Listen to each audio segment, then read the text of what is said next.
ভারতের রাজস্থানে অবৈধ খনি উত্তোলনের কারণে প্রাচীন আরাবল্লী পর্বতমালা আজ অস্তিত্বের সংকটে। যেখানে একসময় বিশাল বিশাল পাহাড় ছিল, তা এখন পাথুরে বর্জ্যভূমিতে রূপান্তরিত হয়েছে। খনি থেকে ভারত সরকার হাজার হাজার কোটি টাকার রাজস্ব আয় করছে ঠিকই, কিন্তু তা স্থানীয়দের ওপর মারাত্মক ক্ষতিকর প্রভাব ফেলছে।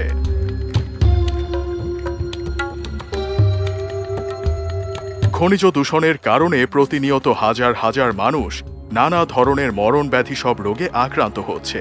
অবৈধ খনি বিরোধী আন্দোলনকারী অ্যাক্টিভিস্ট কৈলাস বলেন, এই পর্বতমালা স্থানীয় পরিবেশ ও জীববৈচিত্র্যের জন্য অত্যন্ত গুরুত্বপূর্ণ।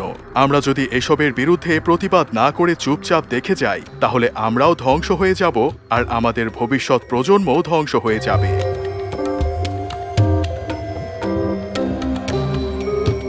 অ্যাক্টিভিস্ট কৈলাস আর তার এক সঙ্গী রাতের অন্ধকারে অবৈধ খনি এলাকায় গোপনে প্রবেশ করে।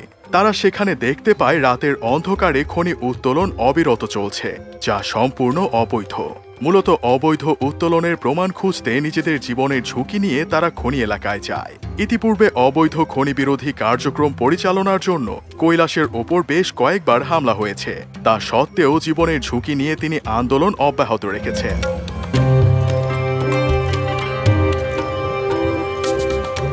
গুজরাট, হরিয়ানা, রাজস্থান আর দিল্লির কোল ঘেঁষে দাঁড়িয়ে থাকা আরাবল্লী পর্বতমালার জীববৈচিত্র্য আজ হুমকির মুখে।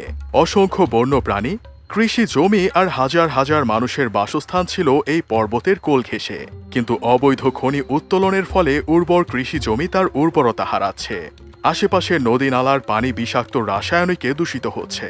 দূষণ এবং অনিয়ন্ত্রিত খনি উত্তোলনের ফলে হাজারো মানুষ তাদের বাড়ি ছেড়ে অন্যত্র চলে যেতে বাধ্য হয়েছে। কৈলাস বলেন, কয়েকজন মানুষের উন্নতি ও বিলাসিতার বলি হচ্ছে হাজার হাজার সাধারণ মানুষ। খনি থেকে প্রাপ্ত সম্পদ আর অর্থ দিয়ে কিছু জায়গায় উন্নয়ন হয়তো হচ্ছে, কিন্তু তার চেয়েও কয়েক গুণ বেশি মানুষ তাদের জীবন হারাচ্ছে, মরণ ব্যাধি সব রোগে আক্রান্ত হচ্ছে। এই বৈষম্যের বিরুদ্ধেই আমাদের এই আন্দোলন।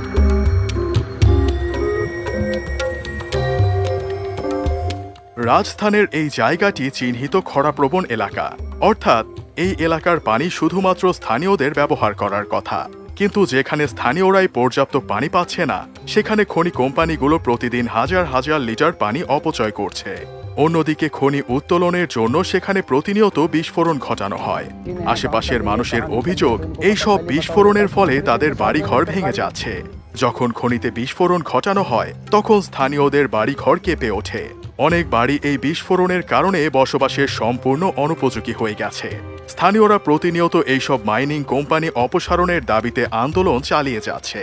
এমনকি স্থানীয়দের যাদের জমি খননের জন্য অধিকরণ করা হচ্ছে, তাদের জমির প্রাপ্য মূল্যও দেয়া হচ্ছে না। অনেকেই তাদের প্রাপ্য অর্থ আদায়ের জন্য খনি কোম্পানির বিরুদ্ধে আইনি লড়াইয়ে লিপ্ত হয়েছে।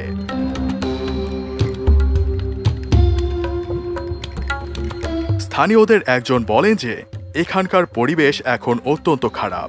এখানে মানুষ এখন 60 বছরও বেঁচে থাকতে পারে না, তারও অনেক আগেই সবাই মারা যায়। গ্রামে হাজারো মানুষ এখন ক্যান্সারে আক্রান্ত। এত ক্যান্সার কোথা থেকে এসেছে? 24 ঘন্টায় মানুষ নিঃশ্বাসের সাথে দূষিত ধুলাবালি টেনে নিচ্ছে।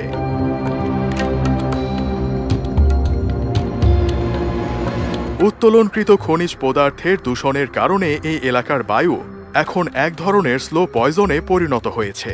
আশেপাশের এলাকার প্রায় 10,000-এরও বেশি মানুষ মরণঘাতী সিলিকোসিসে আক্রান্ত। এখানকার প্রায় সবাই অ্যাজমা নয়তো সিলিকোসিস আক্রান্ত। অথচ খনি উত্তোলন শুরু হওয়ার আগে স্থানীয়দের কেউ সিলিকোসিস রোগের কথা জানতেনই না। আর এখন ঘরে ঘরে মানুষ সিলিকোসিসে আক্রান্ত। নিয়ম অনুসারে সিলিকোসিসে আক্রান্ত রোগীর চিকিৎসা খরচ সরকারের বহন করার কথা, কিন্তু কেউই সেই সুবিধা ভোগ করছে না। অনেকেই তাদের সহায় সম্পত্তি বিক্রি করে চিকিৎসার অর্থ জোগাড় করছে।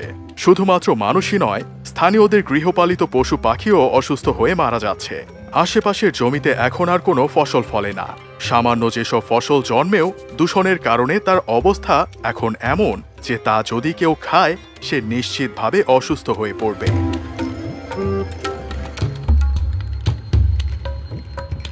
খনির মালামাল বহনকারী ট্রাক সমূহ স্থানীয়দের কাছে এক মূর্তিমান আতঙ্কের নাম। এসব ট্রাক সবসময় অতিরিক্ত পণ্য বোঝাই করে মালামাল পরিবহন করে।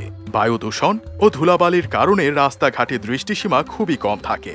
কয়েক মিটার সামনেও ঠিকমতো দেখা যায় না। যার ফলে প্রতিনিয়ত সড়ক দুর্ঘটনায় মানুষ মারা যাচ্ছে। এমনকি বেশ কয়েকজন পুলিশ সদস্যও এইসব ট্রাকের সাথে অ্যাক্সিডেন্টে মারা গেছে। তবুও থেমে নেই অতিরিক্ত পণ্য বহন করে মালামাল পরিবহন করা।